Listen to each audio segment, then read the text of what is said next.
OBD de trouble code description technique aspirateur d'assistance de freinage trop bas. Qu'est-ce que cela signifie?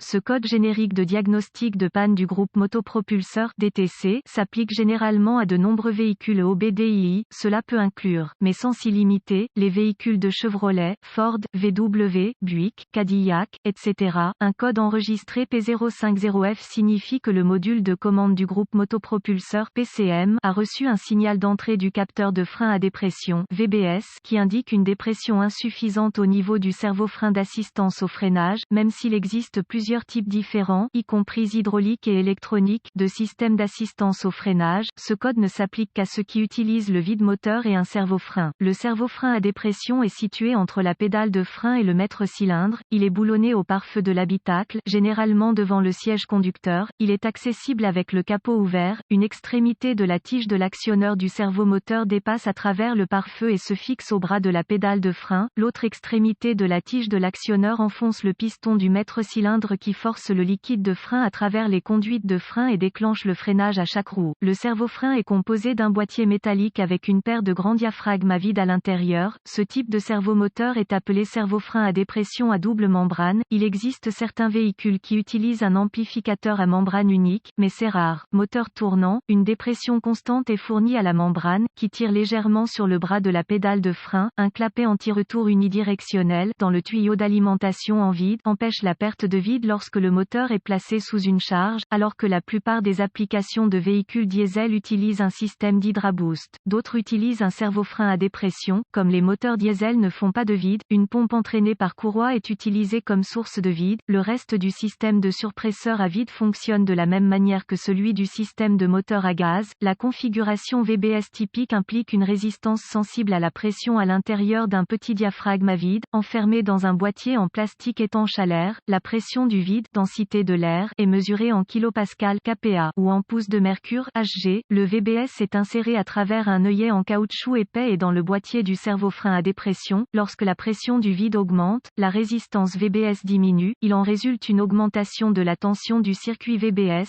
Lorsque la pression du vide diminue, une action inverse se produit. Le PCM reçoit ces variations de tension sous forme de variation de la pression du servo-frein à dépression et réagit en conséquence. Si le PCM détecte un niveau de vide au niveau du servo-frein qui ne se trouve pas dans un paramètre défini, un code P050F sera enregistré et un témoin indicateur de dysfonctionnement 1000 peut être allumé. Photo d'un capteur de pression de servo-frein vide, VBS. Quelle est la gravité de ce DTC?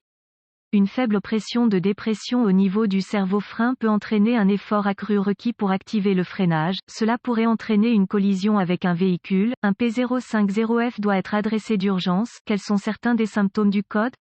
Les symptômes d'un code moteur P050F peuvent inclure sifflement audible lors de l'appui sur la pédale de frein, effort accru requis pour enfoncer la pédale de frein. D'autres codes peuvent être stockés, y compris les codes de pression absolue du collecteur MAP, problème de conduite du moteur créé par une fuite de vide. Cause courante du code. Les causes de ce code peuvent inclure fuite interne dans le servo-frein à dépression, capteur de frein à dépression défectueux, tuyau à vide fissuré ou déconnecté, clapet anti-retour unidirectionnel défectueux dans le tuyau d'alimentation en vide du moteur insuffisant. Quelles sont les étapes de dépannage du P050F? Premièrement, s'il y a un sifflement lorsque vous appuyez sur la pédale de frein et que la pression sur la pédale nécessite un effort accru, le servo-frein est défectueux et devra être remplacé. Un surpresseur chargé, vendu avec le maître-cylindre inclus, est recommandé car la fuite du maître-cylindre est le principal facteur contribuant à la défaillance du surpresseur. Vous aurez besoin d'un scanner de diagnostic, d'une jauge à vide manuelle, d'un voltmètre numérique et d'une source fiable d'informations sur le véhicule pour diagnostiquer un code P050F. Le diagnostic d'un code P050F commencerait, pour moi, par une inspection visuelle du tuyau d'alimentation en vide du surpresseur.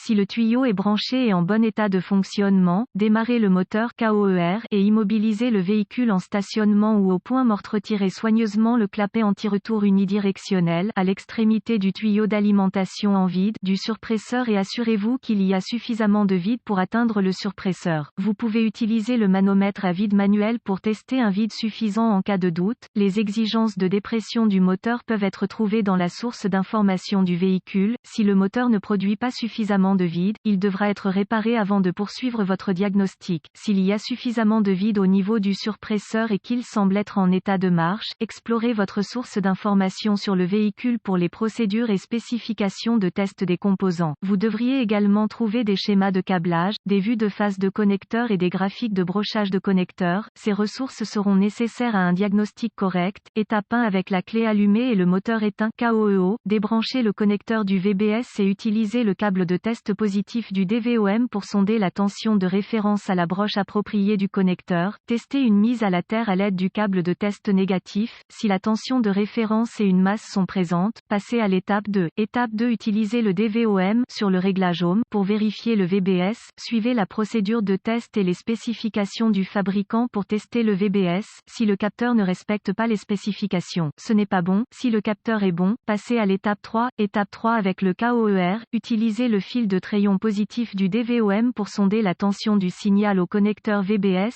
Mettez à la terre le fil de test négatif jusqu'à une bonne masse de batterie connue. La tension du signal doit refléter un degré similaire à celui affiché par le capteur MAP sur l'affichage des données du scanner. Un graphique de la pression du vide à la tension peut également être trouvé dans la ressource d'information de votre véhicule. Comparez la tension découverte sur le circuit de signal à l'entrée appropriée sur le graphique. Suspectez que le VBS est défectueux s'il ne coïncide pas avec le graphique. Si la tension est conforme aux spécifications, passez à l'étape 4. Étape 4. Localisez le PCM et utilisez le DVOM pour vous assurer que la tension du circuit de signal VBS y est présente. Sondez le circuit de signal VBS à l'aide du câble de test positif du DVOM. Connectez le câble de test négatif à une bonne mise à la terre. Si le signal VBS que vous avez trouvé sur le connecteur VBS n'est pas présent sur le circuit correspondant du connecteur PCM, suspectez que vous ayez un circuit ouvert entre le PCM et le VBS. Si tous les circuits sont en ordre et que le VBS est conforme aux spécifications, vous pouvez avoir un problème PCM ou une erreur de programmation PCM. Vérifiez les bulletins de service technique (TSB) pour les entrées qui ont le même code et les mêmes symptômes. Le bon BST peut vous aider considérablement dans votre diagnostic. Condamnez le PCM uniquement après avoir épuisé toutes les autres possibilités.